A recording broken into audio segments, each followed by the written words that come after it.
We started our sort of sustainability journey actually about 2 years ago. So about 2 years ago we started looking at, okay, what can we do? Where should we focus? And so we started our journey looking at all the different areas that have a negative impact on the environment. And then asked ourselves a question, okay, capacity. So what's the capacity in the market to fulfill the requirement? What's the capability of our organisation to be able to execute and implement? I don't want to stand on stage and say, here's our commitment, and then not do it. So we looked at the capability of the organisation. And then thirdly, and most importantly, especially given post-Malaysia's fiscal challenges, we looked at cost. We looked at what can we reasonably afford to do, and we ended up with 6 critical work streams, 6 areas where we want to make a difference and where we know we can make a difference, which were fleet optimization. And given that we're going to decarbonize our fleet, we're going to go electric 100%, but that takes time.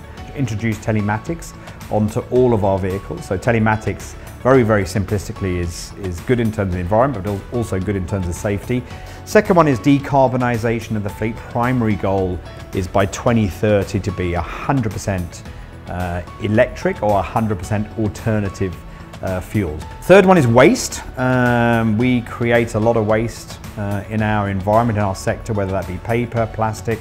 We have a lot, so that's about educating our teams to do things differently. I have recycled paper everywhere. I don't have a printer in my room anymore. We used to have 150 printers in this building. I think now we have about 10. So we removed all the printers. We've reduced as an example, we've reduced our paper by about 50%. Which is really cool. So we're just, again, doing anything and everything. All our uniform we recycled as an example as we go through it. So just changing our behaviours in terms of what we do with waste. So we have about 600 plus buildings across Malaysia. We are very blessed to have the sun shining most days.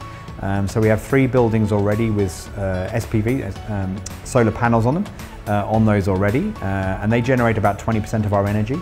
For those buildings, which is great, and the great thing about that is not only do we make a saving on the energy bill, but we also, obviously it's good for the planet, but we're also not doing any capex. So the partners we're working with, they take the capex of installing the solar panels, and we share the cost save. And then the other part of that is we have, again, like most companies, we do most of our, or at least historically have done most of our training, and we do a lot of training.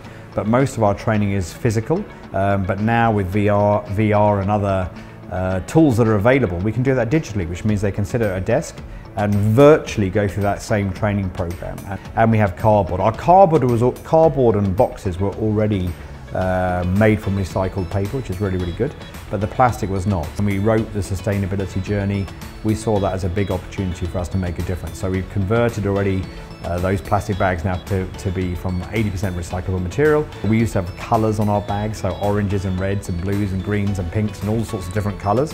All of that colour ink that you put on plastic also has a big impact on the environment. So we neutralise the colour to grey and white, which means it's virtually zero impact from a CO2 perspective or an environmental perspective. It has a much, much better impact on the planet. Like I said earlier, whilst we already have our 6 work streams that we're working really, really hard on executing, as we look forward, there will be other things that we do that will continue to hopefully have a very positive impact both on the planet, on the P&L, and on our people and our employees.